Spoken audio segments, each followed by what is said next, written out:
അപ്പോൾ എനിക്ക് ഒരു നല്ലൊരു ഷുവർട്ടി ഉണ്ട്, ആളെ നമുക്ക് കുറച്ച് നാൾ കഴിയുമ്പോൾ ഒരു സിവിൽ സർവൻ്റ് ആയിട്ട് കാണാൻ പറ്റുന്നത്. എനിക്ക് ഈ പുസ്തകം പത്തനംതിട്ട ജില്ലാ കളക്ടറാകാൻ ഒരു ദിവസം ഞാൻ ഭാവിയിൽ കളക്ടറായിട്ട് മാറി. ബീഹാറിൽ നിന്നും കേരളത്തിലെത്തി +2 ഉന്നത വിജയം നേടിയ ആഷിഖാണ് നമ്മുടെ കൂടെ ഇരിക്കുന്നത്. ഇപ്പോൾ വലിയൊരു സന്തോഷമുണ്ട്. കാര്യം പത്തനംതിട്ട ജില്ലാ കളക്ടർ ആഷിഖിനെ ഒന്ന് കാണാൻ പോവുകയാണ്. അശ്വിൻ്റെ വീട്ടിലാരൊക്കെ ഉണ്ട്? അമ്മയും അച്ഛനും അനിയനും പിന്നെ അമ്മയും. അമ്മൂമ്മ? അല്ല, അമ്മ. ഓക്കെ. അപ്പം ഇപ്പം +2 പാസ്സായി അല്ലേ? എവിടെ പഠിച്ചത്? ഞാൻ ബോയ്സ് അതിലാണ് പഠിച്ചത്. സാറിന്റെ പോലെ അതെ, അതുകൊണ്ടാണ് ഞാൻ എൻ്റെ ഇത് കണ്ടപ്പോഴാണ് ഞാൻ വന്നതെന്ന് പറഞ്ഞു കഴിഞ്ഞാൽ. അത് കണ്ടുകൊണ്ടാണ് ഇന്ന് ന്യൂസ് കണ്ടപ്പോൾ എനിക്ക് തോന്നി ഒന്ന് കാണണമെന്ന് തോന്നി. ഞാൻ ഇതിൽ സ്ഥിരമായിട്ട് പോകുന്നതാണെന്ന് പറഞ്ഞു. ഇനി ഇവിടെ ഇറങ്ങാം ഇടയ്ക്കിടയ്ക്ക്. ആഗ്രഹം ഉണ്ടായിരുന്നു കാണാൻ. ശരി. ഇനി ഏത് കോഴ്സ് എടുക്കാനാ പോകുന്നത്? ഞാൻ CUT എഴുതിയിട്ടുണ്ട്. അത് കഴിഞ്ഞിട്ട് ഒരു ഡിഗ്രി എടുത്തിട്ട് സിവിൽ സർവീസിന് പ്രിപ്പറേഷൻ. എവിടെ പ്രിപ്പയർ ചെയ്യാൻ തീരുമാനിച്ചു? എവിടെയെങ്കിലും ഡൽഹി പോയിട്ട് പഠിക്കുകയാണെന്ന് പറഞ്ഞത്. ഏത് ഇൻസ്റ്റിറ്റ്യൂട്ടാണ് ചൂസ് ചെയ്തോ? വാജിറാം ദൃഷ്ടി ALS ഒക്കെ ഉണ്ടല്ലോ അവിടെ. ഞാൻ ഡൽഹിയിലാണ് പഠിച്ചത്. അവിടെ യൂട്യൂബിലെ കുറെ വീഡിയോ ഒക്കെ കാണും. ഇപ്പൊ തന്നെ ന്യൂസ് പേപ്പറൊക്കെ അനലിസ്റ്റ് ഇപ്പൊ ചെയ്യുന്നുണ്ട്. സിലബസ് ഒക്കെ കുറച്ച് നോക്കാം. സിലബസ് നന്നായിട്ട് പഠിക്കണം കേട്ടോ. ന്യൂസ് പേപ്പർ ഏതാ വായിക്കുന്നത്? News paper Hindu. ഹിന്ദു പിന്നെ ഇന്ത്യൻ എക്സ്പ്രസ് വായിക്കും. ഇംഗ്ലീഷ് ഫ്ലുവൻസി ഒക്കെ ആയോ എന്ന് പറഞ്ഞാൽ? കുറച്ചായിട്ടുണ്ട്. എനിക്ക് മലയാളം ഫ്ലുവൻസി ആയിട്ടുണ്ട് എന്തായാലും. ശരി. ഏത് ഡിഗ്രിക്ക് എന്തെടുക്കാനാ പോകുന്നത്? Political science. എവിടാ ചെയ്യുന്നത്? ഡൽഹി തന്നെയാണ്. ഏത് യൂണിവേഴ്സിറ്റിയിലാ? +2 എത്ര മാർക്ക് ഉണ്ട് ഇപ്പം? ഉണ്ട് അല്ലേ എന്ന് പറഞ്ഞാൽ. ഓക്കെ. അച്ഛൻ എന്താ ജോലി? എന്താ കുറച്ച് പരീക്ഷയുടെ ദിവസം ആക്സിഡന്റ് പറ്റിയപ്പോ ഞാൻ ഇവിടെ വന്ന് ഇരുന്നിട്ട് പഠിച്ചും എന്നിട്ട് വന്നിട്ടാണ് പരീക്ഷ എഴുതാൻ പോയത് അല്ലേ? ഓക്കെ. ശരി. എന്തായാലും ഓൾ ദ വെരി ബെസ്റ്റ് കേട്ടോ എന്ന് പറയാം. നല്ല രീതിയിൽ നിനക്ക് എന്തെങ്കിലും ആവശ്യമുണ്ട്, ഗൈഡൻസ് ഉണ്ടെങ്കിൽ നിന്നെ കാണാൻ വന്നാൽ മതി കേട്ടോ. എന്തെങ്കിലും സംശയമുണ്ട് പോകുന്നതിന് മുന്നേ. പിന്നെ ഡൽഹിയിലെ ഒരു കാര്യം എന്ന് വെച്ച് കഴിഞ്ഞാൽ ഡൽഹിയിലെ ഒരു പ്രശ്നം എന്ന് വെച്ച് കഴിഞ്ഞാൽ ശ്രദ്ധിച്ചോണം. കാര്യം പൈസ ഒരുപാട് ചിലവാകും. പിന്നെ അവിടെ ഈ പറഞ്ഞ പോലെ നല്ല ഇൻസ്റ്റിറ്റ്യൂട്ടിൽ പഠിച്ചില്ല അവർ പറ്റിക്കുകയും ചെയ്യും. അപ്പം അതൊന്ന് നോക്കിക്കോണം. അച്ഛൻ പറഞ്ഞിട്ടുണ്ട് മോനെ നീ പഠിച്ചോ, ഞാൻ എങ്ങനെയെങ്കിലും പൈസ അറേഞ്ച് ചെയ്യും. അത് ശരി. Very good. ക്ലാസ് ടീച്ചർ ഉണ്ട്. ശരി. അതെ നന്നായിട്ടുണ്ടെന്ന് പറഞ്ഞു. നല്ല മിടുക്കനായിട്ട് പഠിച്ചിട്ടുണ്ട്. ഇത്രയും ബുദ്ധിമുട്ടുകൾക്കിടയിൽ പഠിക്കുന്നു എന്നുള്ളത് വലിയ. പിന്നെ ഇത് എന്റെ ഫ്രണ്ട് നല്ലപോലെ ഹെൽപ്പ് ചെയ്തു.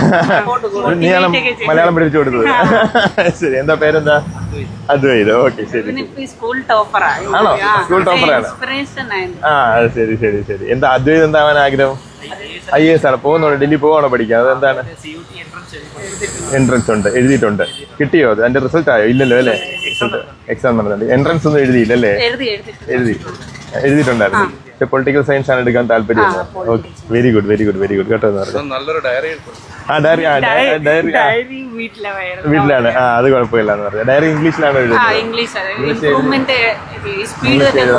പിന്നെ അതേപോലെ തന്നെ എന്ന് പറഞ്ഞു കഴിഞ്ഞാൽ ആൻസർ റൈറ്റിംഗ് അത് അവിടെ ചെല്ലുമ്പോഴത്തെ റെഡി ആയിരിക്കും. ആൻസർ റൈറ്റിംഗ് നല്ലപോലെ ഫോക്കസ് ചെയ്തിട്ട് അതൊന്ന് പ്രിപ്പയർ ചെയ്യണം. ആ സംഭവം എന്ന് പറഞ്ഞാൽ അതാണ് ഏറ്റവും ഇമ്പോർട്ടന്റ് എന്ന് പറഞ്ഞു കഴിഞ്ഞാൽ. ഒരു മെയിൻസ് പോരുമ്പോഴത്തേക്ക് ആ സമയത്ത് അതാണ് ആവശ്യം വരിക. നോക്കിയിട്ടുണ്ട്. പിന്നെ ഒരുപാട് ആൾക്കാരുടെ ഈ ടോപ്പേഴ്സിന്റെ ഗൈഡൻസ് ഒന്നും എടുക്കണ്ട. ആവശ്യം ഫോക്കസ്ഡ് ആയിട്ടുള്ള ആൾക്കാരെ മാത്രം എടുത്താൽ മതി കേട്ടോ എന്ന് പറഞ്ഞു. കാണുന്നുണ്ട്. അയാള് ഭയങ്കര വെൽ സ്റ്റഡീഡ് ആണെന്ന് പറഞ്ഞ കാര്യങ്ങളെ പറ്റി എന്ന് പറഞ്ഞു കഴിഞ്ഞാൽ. ഓക്കെ. അല്ല ഒരു കാര്യം എന്ന് വെച്ചാൽ വളരെ ഇൻഡെപ്തിൽ അറിയാൻ കാര്യങ്ങൾ. ഞാൻ ഈ കാര്യമൊക്കെ അറിഞ്ഞു എന്ന് പറഞ്ഞാൽ എനിക്കൊന്ന് സിവിൽ സർവീസ് പ്രിപ്പയർ ചെയ്യുന്ന സമയത്താണ് ഇത്രയും കാര്യങ്ങളൊക്കെ അറിയാവുന്നത്. ഇപ്പോഴേ അറിയാമെങ്കിൽ ഡെഫിനറ്റ്ലി ഒരു ഉണ്ടാവും. ഷുവറാണ്. അതായത് ഞാൻ ഇപ്പോഴേ പറയുന്നു എന്ന് പറഞ്ഞു. ഇപ്പോഴേ പറയുകയാണ് ഉറപ്പായിട്ടും ആളെന്ന് പറഞ്ഞാൽ ലിസ്റ്റിൽ വരും എന്ന് പറഞ്ഞു കഴിഞ്ഞാൽ. അത്രയും ഒരു ക്ലാരിറ്റി ആൾക്കുണ്ട് എന്ന് പറഞ്ഞ കാര്യത്തിൽ. ഞാനൊരു ചെറിയൊരു സമ്മാനം കൊണ്ടുവന്നിട്ടുണ്ട്. സമ്മാനമല്ല, എനിക്കൊരു ഇൻസ്പിറേഷന് വേണ്ടി. ഇത് വായിച്ചിട്ടുണ്ടോ? ഇല്ല. ഇത് വായിച്ചു കേട്ടോ. ഓക്കെ. ഇത് വായിക്കണം കേട്ടോ. ഇത് വായിച്ചു കഴിഞ്ഞാൽ ഇൻസ്പിറേഷൻ ആണ്. ഇത് വായിച്ചു കഴിഞ്ഞാൽ കേട്ടോ. കേട്ടിട്ടുണ്ട്. അതെ. സമയം കിട്ടില്ല ഇത് വായിക്കാൻ. പൈസ അത്രയല്ല ഈ വീട്ടിൽ വായിക്കാമല്ലോ അത്. ഇവിടെ ഇരുന്ന് വായിക്കാൻ എനിക്ക് ഇഷ്ടവും വായിക്കാൻ ഇഷ്ടമാണ്. അപ്പൊ ഇരുന്ന് വായിക്കുക കേട്ടോ എന്ന് പറഞ്ഞാൽ വായിക്കുക, നന്നായിട്ട് പഠിക്കുക, ന്യൂസ് പേപ്പർ റീഡിങ് കണ്ടിന്യൂ ചെയ്ത് പോവുക.